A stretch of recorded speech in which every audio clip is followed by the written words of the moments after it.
Машдаласа Хамсарнокоси. Здравствуйте, мои дорогие друзья. С вами снова Лейла, и вы на канале Как-то так у Лейлы. Голос, конечно, еще не тот, но мне намного легче. И самое главное, друзья, сейчас потихонечку вам все объясню. Я чуть-чуть чувствую эту черемшу. Чуть-чуть. Можете себе представить, кто знает, что такое черемша, вы сами знаете, как она должна пахнуть. Вот понемножечку обоняние приходит в себя. Так, и мои дорогие, у меня произошла небольшая накладочка, я снимала. Оказывается, у меня микрофон не снимал.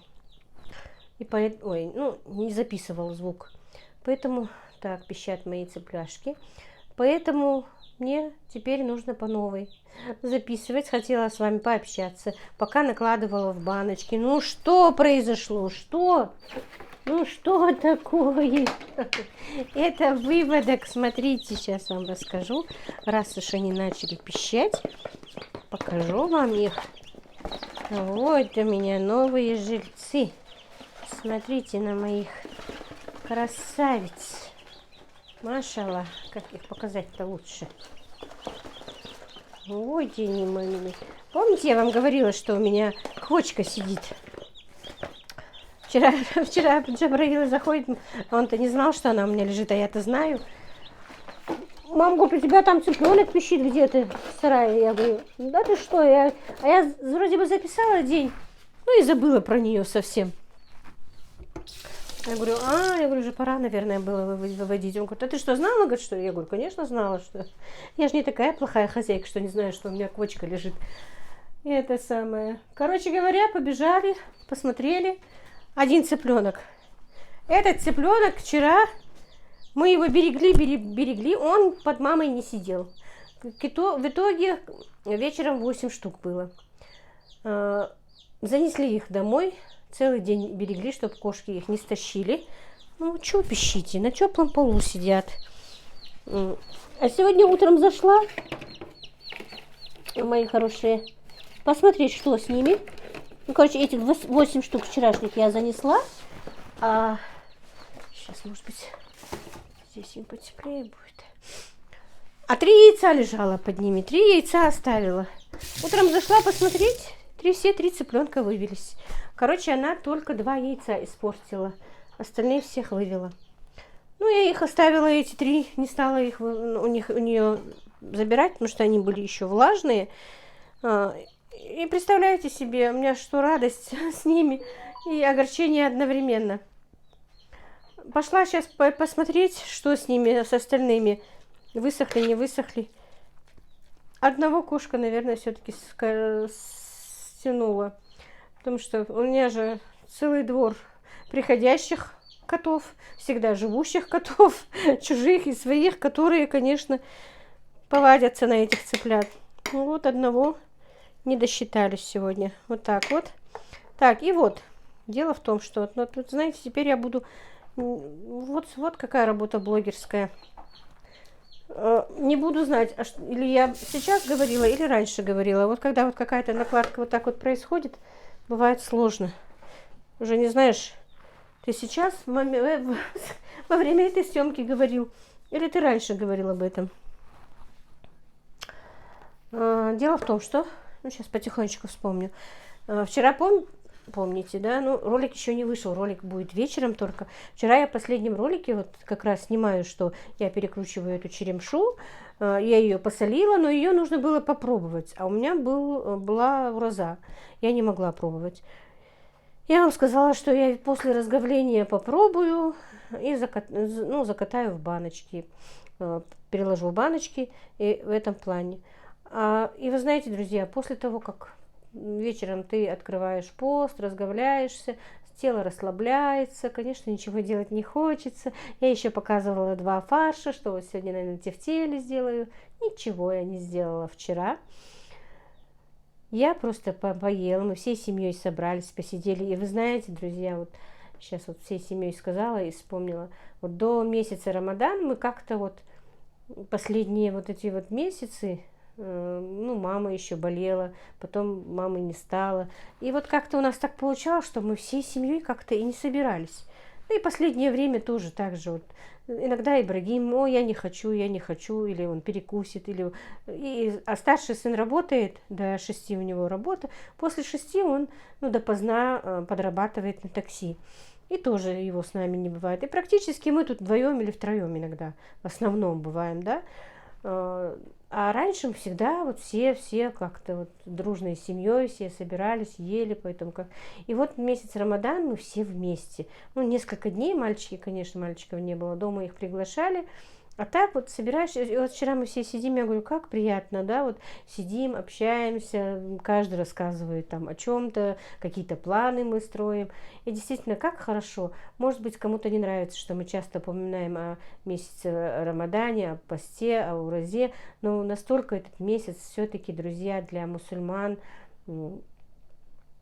такой благодатный, мне кажется, что вот настолько связывает узы семьи, узы родственные, потому что родственники приглашают друг друга на разговление, на ифтар.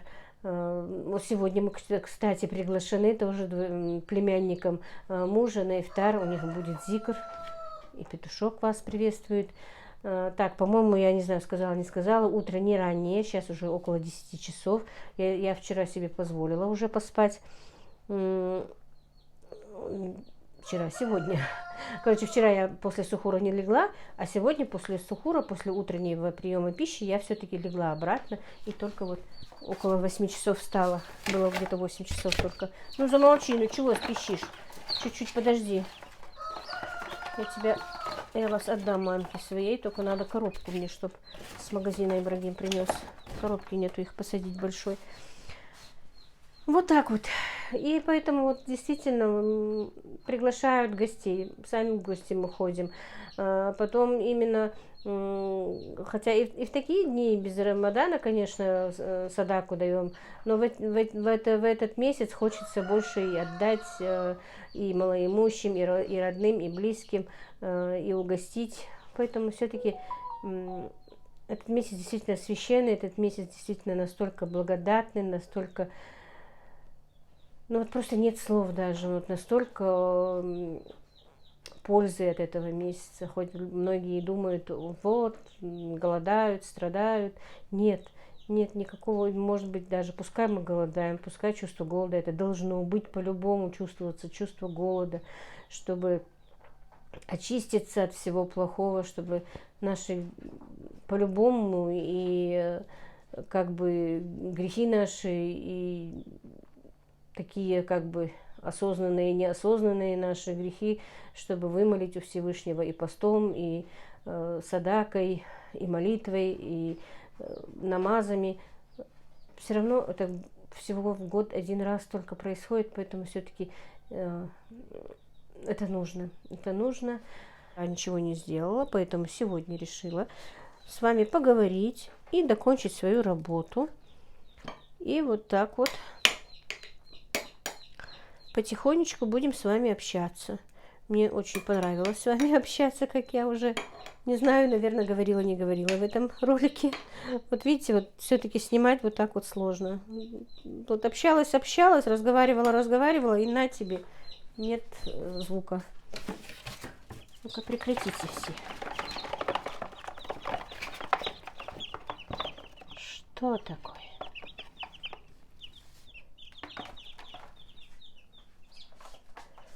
Вот так вот. Вот, хочу сегодня посолить капусту, друзья.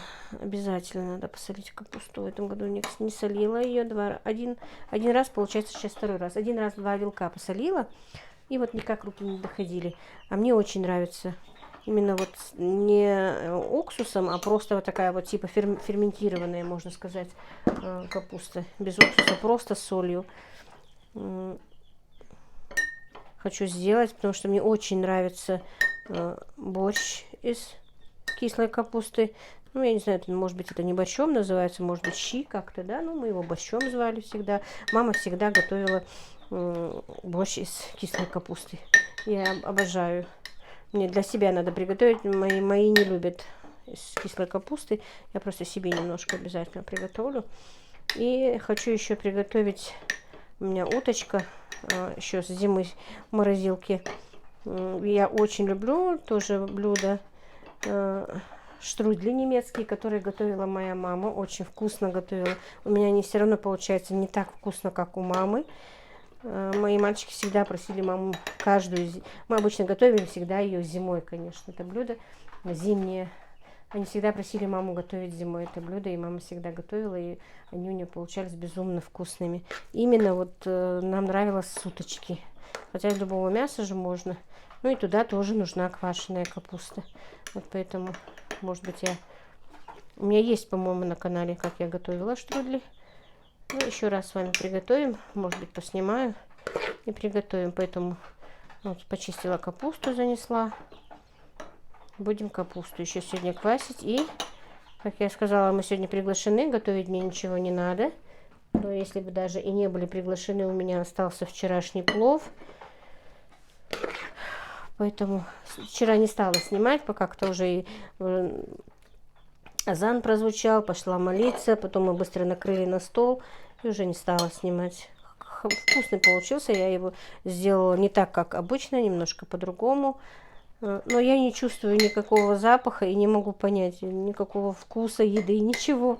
Как Галя моя говорит, моя подписчица, подруга, резину жуешь и жуешь, как будто вот, ну ничего не это самое. Сегодня немножко обрадовалась, хоть почуяла небольшой запашок этой черемши сейчас. Вот чуть такой вот этот вот шлейф черемши, даже не запах сам.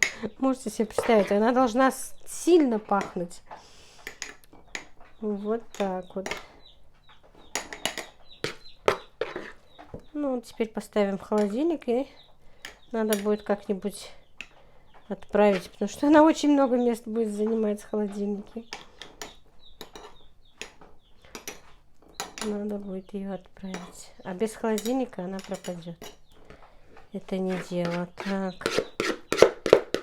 Тут на целую баночку нету, надо маленькую какую-то баночку искать.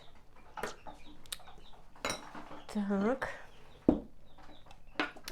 И, друзья, вот пока я вот как раз тот ролик, который у меня пропал сегодня, снимала, и мне сегодня написал, ну, посмотрела в WhatsApp, потому что я уведомления убираю, потому что очень много сообщений. Зашла, думаю, может быть, кто-то там насчет заказа написал или еще что-то. Новый номер какой-то, ну, думаю, наверное, хотят что-то заказать.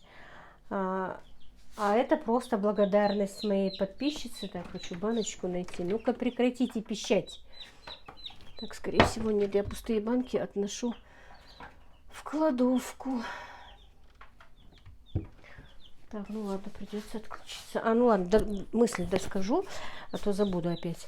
А это подписчица с Ингушетии, которая говорит, что подписалась буквально недавно. Но она присылала голосовые. Если бы был текст, я бы текст вам еще, может быть, поставила, а голосовые не спросили ее. Мне не хочется. Ну и она говорит на ингушском. Поэтому не всем будет понятно. Но просто скажу, что она меня благодарит, что вот недавно только подписана, что она благодарна. Ей нравится, как я веду свой канал.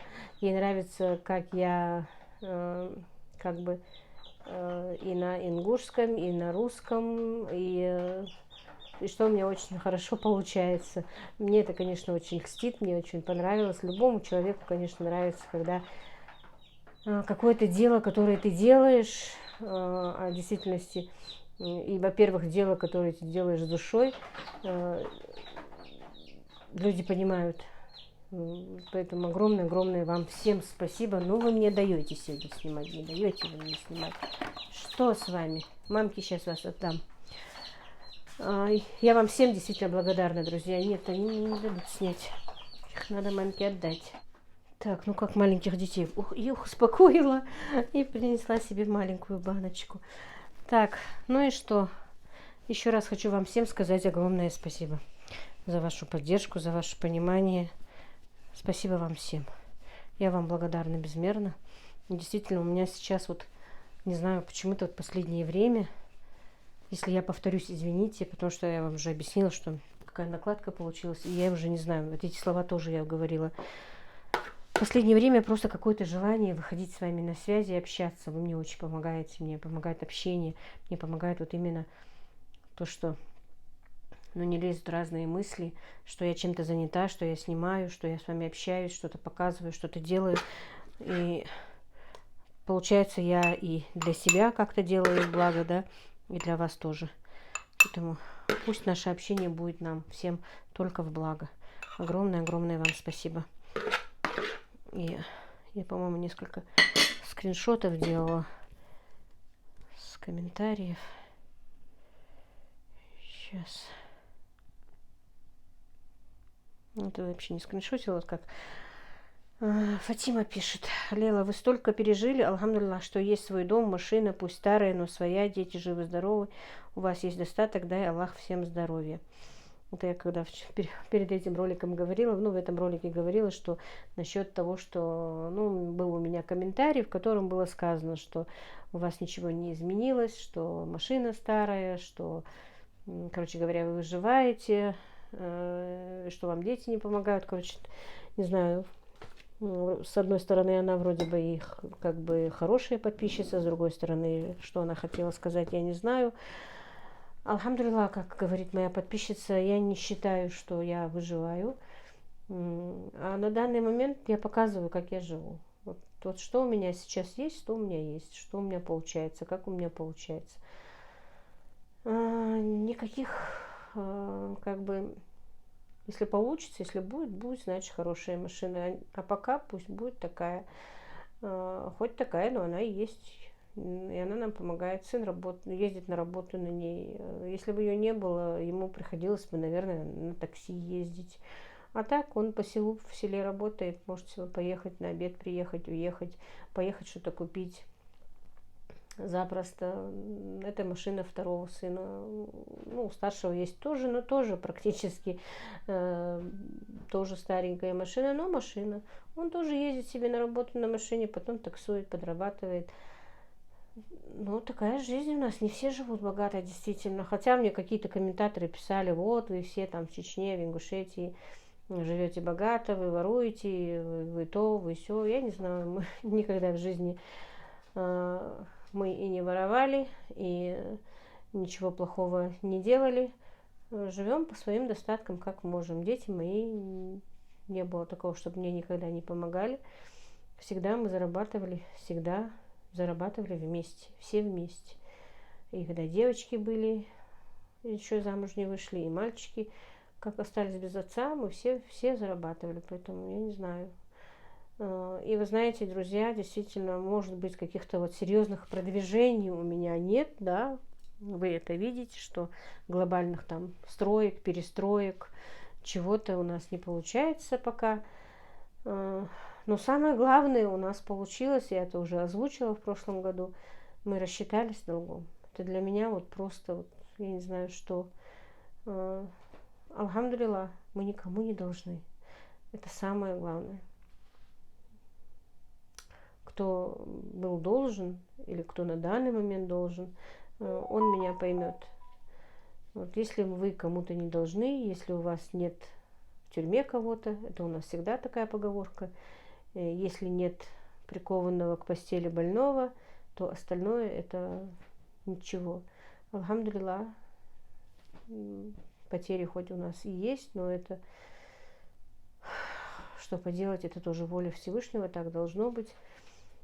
Испытания долго мы прошли, не знаю как, но мы прошли, мы это сделали. А теперь мы продолжаем дальше жить. У каждого человека есть свои приоритеты. Мои мальчики не заморачиваются. Я как сказала про этот комментарий, мне сразу сын сказал, и что у нас старенькая машина. Зато она не в кредит. Потому что понакупают машин в кредит, потом выплачивают этот кредит годами. Не все, конечно, но есть, конечно, люди и за деньги покупают, у кого получается. Алхамдулиллах, как хорошо, что они у них получаются. Как хорошо, что люди имеют и хорошие машины, и хорошие дома, и обстановку, и все такое. Я не завидую. Я никому не завидую.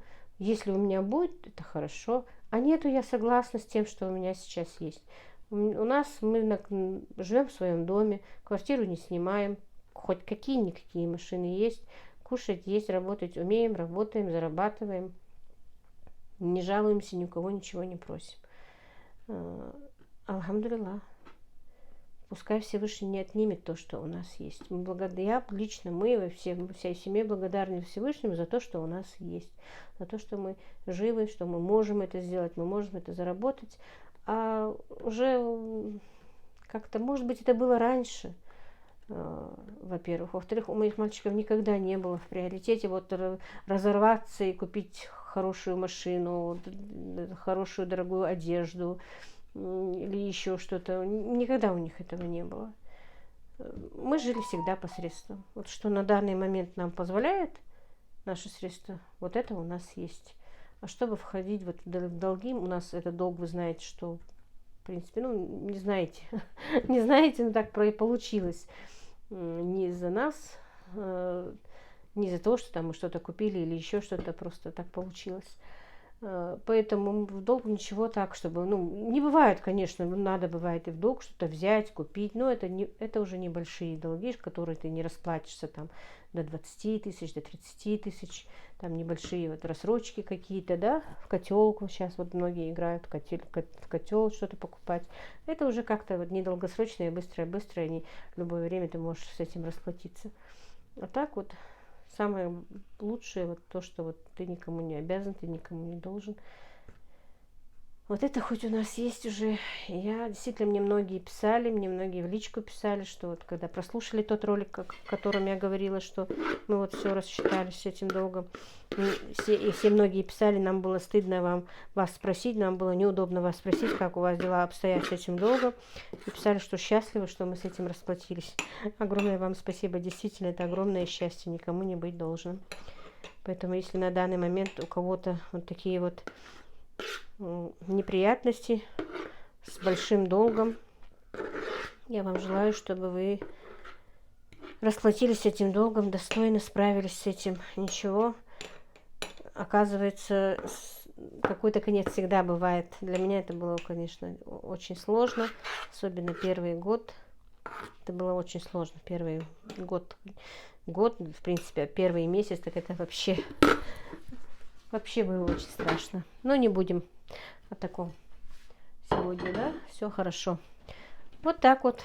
Да, эти банки придется закатать. Они не закручивающиеся. Просто я позавчера, когда делала в кладовке порядок, я мелкие банки поставила в эту большую, типа у меня старого сундука полированного. Ну, не совсем старого, а моего возраста сундука.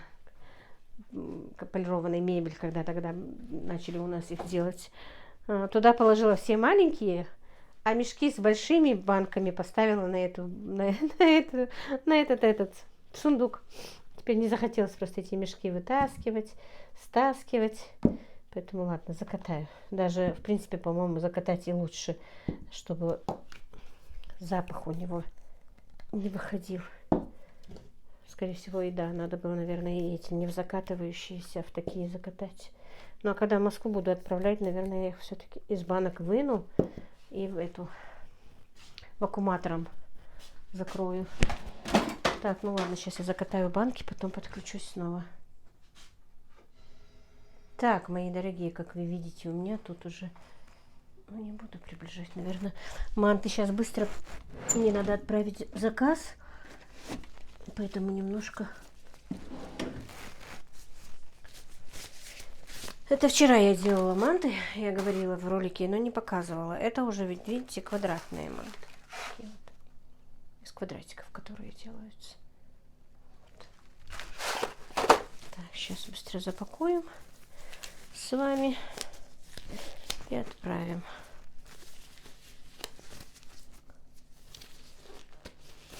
Сегодня еще до поездки, наверное, немножко надо будет мне сделать. Сколько смогу, не знаю сколько.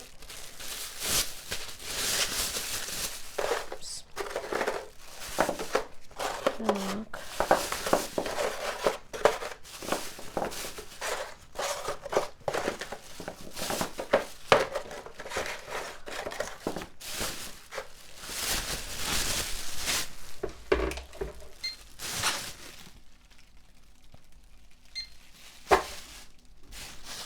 Разогналась, я не посчитала. Так, меня там спрашивали, сколько одна весит мантушка, наша мантышка. Так, просто сейчас весы там ставить некуда. Короче говоря, одна 50-55, иногда 60. Каждую прямо одинаково же нереально сделать. И, в принципе, ничего в этом нет, потому что идет же по весу килограмм, чтобы был. Вот. Может быть, там чуть-чуть больше мяса. Или в то, или в другой. Поэтому вот так вот. Но меньше 50 грамм ни одной мантышки не бывает. Вот так вот. Вот о чем я с вами хотела поговорить. И вот в том, что я вот утром снимала. И главное, я же и время потратила, сколько общалась с вами. Я отвечала на комментарии, которые несколько комментариев подряд под разными роликами спрашивают про мою сестру. Поэтому хотела в ролике вам сказать, что и о сестре немножко рассказать, вот о чем я все время думаю, я что-то же хотела рассказать. Вы знаете, с сестрой, конечно, у нас, и, можно сказать, немного получше, но все-таки чувствует она себя неважно.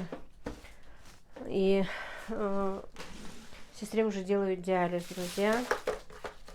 Почки ее уже практически не работают. Она очень тяжело перенесла первые дни этого диализа. Это было вообще что-то. И как раз время этого диализа и болезнь мамы, все это у нее совпало вместе. И сначала мама заболела, у нее только начался этот гемодиализ, а потом моя мама не стала. Она очень тяжело это перенесла, мои друзья. Так, надо быстро, потому что тесто будет таять. На кухне тепло. И как бы это самое...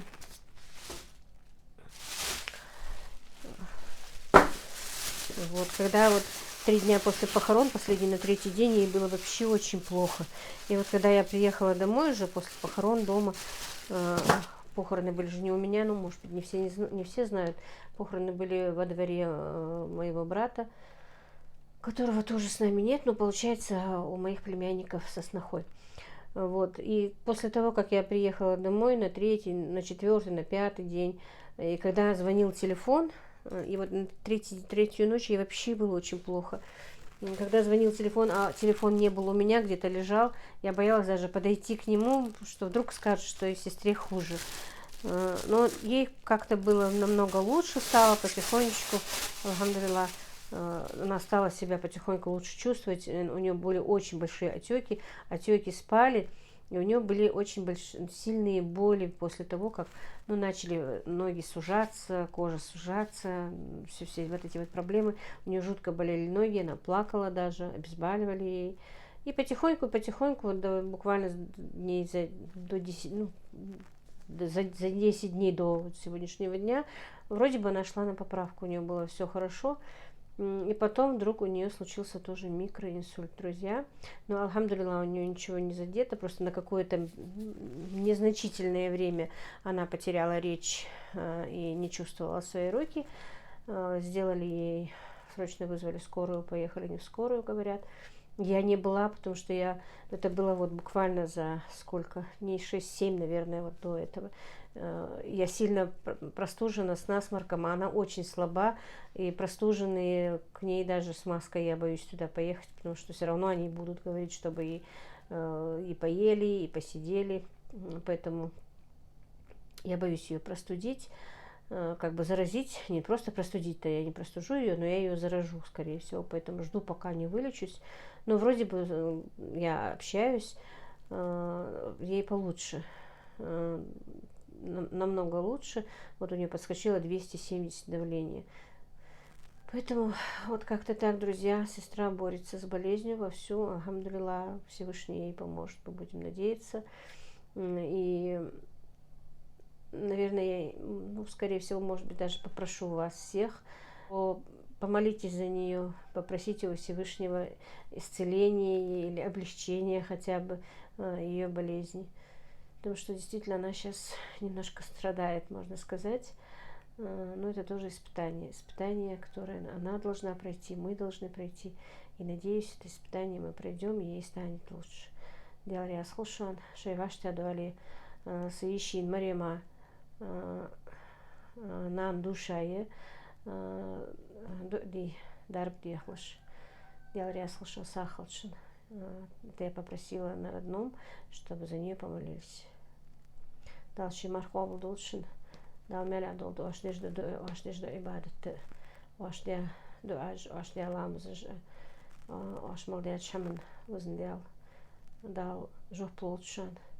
Вей молдолч. Хоуждяч, это хоуждяч, вей молдяч.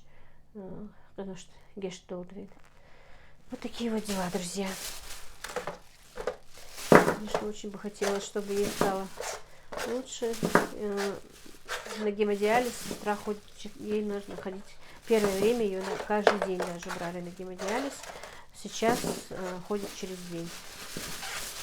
И очень тяжело переносит, конечно, это все. Вот такие вот дела, друзья.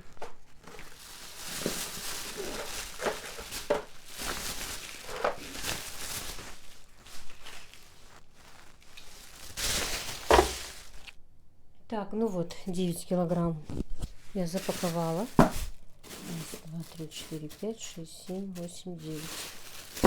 Пока мне нужно отправить только 4 килограмма. 4 килограмма мы отправим. Такси я уже вызвала.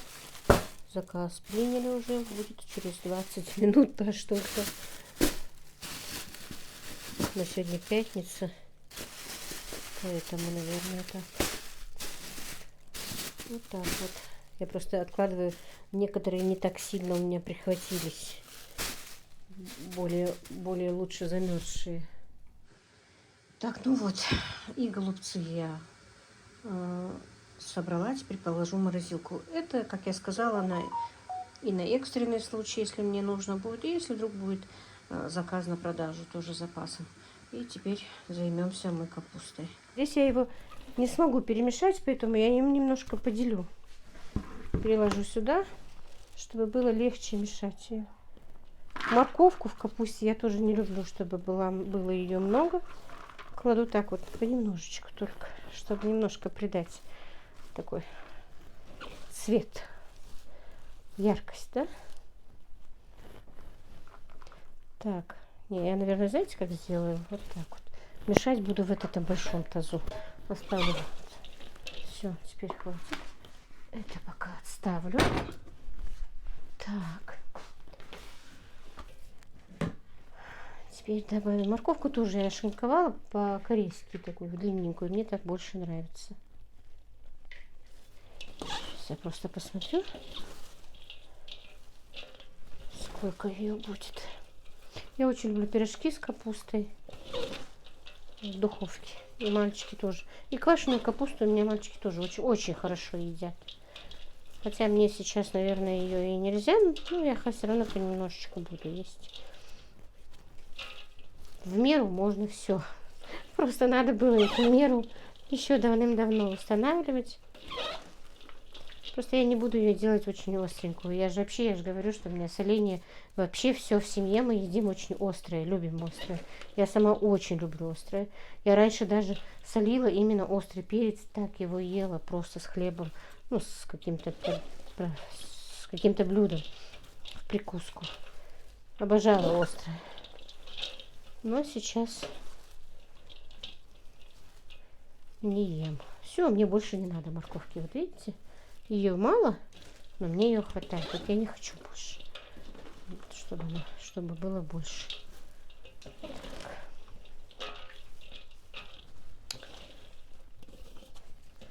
Так, прозвучал у нас азан. Ну, раз начала, быстро досолю и побегу. Конечно, надо было бы сначала помолиться.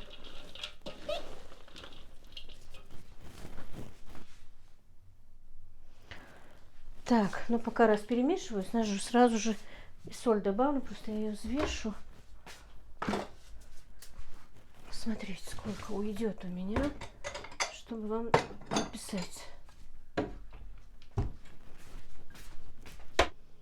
Так, друзья, соль как раз в меру. Чуть-чуть больше, чем должна она быть. Она просолится. Теперь я буду перекладывать, желательно всегда это делать в эмалированное что-то. В бочке, я не помню, чтобы мама когда-то... Ну, у нас семья относительно была небольшая.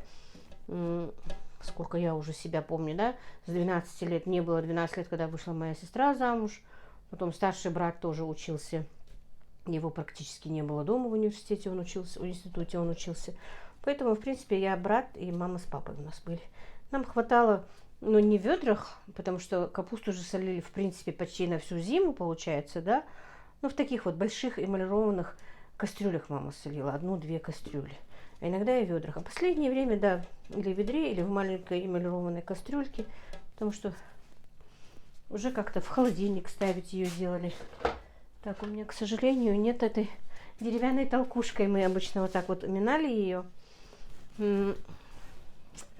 Так, и вот что я забыла. Я, правда, не очень любила раньше, когда мама ее делала. Но потом немножечко стало просто для аромата интересно. Нет, аромат укропа опять не чувствуется. Вот приходит обоняние и уходит обратно. Вот немножко семена укропа. Немного, много не люблю. Вот буквально немного. Ну, это я положила, чуть-чуть так присыплю. Так. Это лаврушка. Она у меня мытая уже, высушенная. И положила ее сюда. И у меня немножко оставался свежий укропчик. Я просто буду перекладывать. И обычно мы всегда сушили перец этот красный летом. Вывешивали на веревке. У меня даже ролик, по-моему, есть, когда я еще первая начинала снимать. Но сейчас и это делать не надо, походу. Перчик есть. Штука, по-моему, 30 рублей у нас стоит. Ну, вот так вот переложу примерно, да, сколько немножечко. 1-2 лаврушечки. Так, телефон сына звонит.